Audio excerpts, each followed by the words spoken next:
আপনাকে এই কথাটা কে বললো ভোটের দিনে হিন্দুরা বাড়িতে বসে থাকে পান্তা ভাত খেয়ে ঘুমায়? আমার বন্ধু বান্ধব যত আছে, আমার পাশে গ্রাম হিন্দু, দুপুকুরিয়া, গৌরীপুর, শক্তিপুর, আমাদের সব এত ঘনিষ্ঠ সম্পর্ক।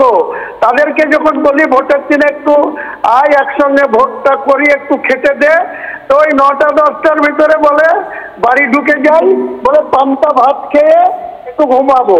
আর আমরা সারাদিন দাদা পোল শুরু হয়, লাস্ট ব্যালট বাক্স সিল, ইভিএম মেশিন সিল করে তারপরে বাড়ি আসছে। ওই জন্য বলেছি। মানে আপনি বলছেন তৃণমূল কংগ্রেসের হিন্দু ক্যাডাররাও পান্তা ভাত খেয়ে ঘুমিয়ে পড়ে? আপনাকে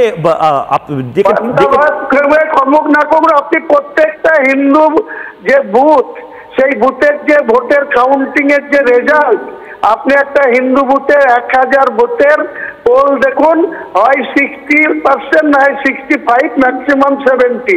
আপনি কি করেন? আপনি কি করেন? আপনি 80%, 82%, 85%, 88%। না 88% হয় কি করে? আপনি কি ছাপ্পা ভোট মারে? হুমায়ুনদা হয় কি করে? ছাপ্পার কোনো প্রশ্ন নয়। মানে আপনার সম্প্রদায়ের সবাই ট্রেন বাস করে ভোটটা দিতে আসে, ট্রেনে বাসে করে কেরালায় চাকরি থেকে ফিরে এসে সবাই ভোটটা দিতে আসে, তার মানে আগে থেকে তাদের পয়সা পাঠানো হয়।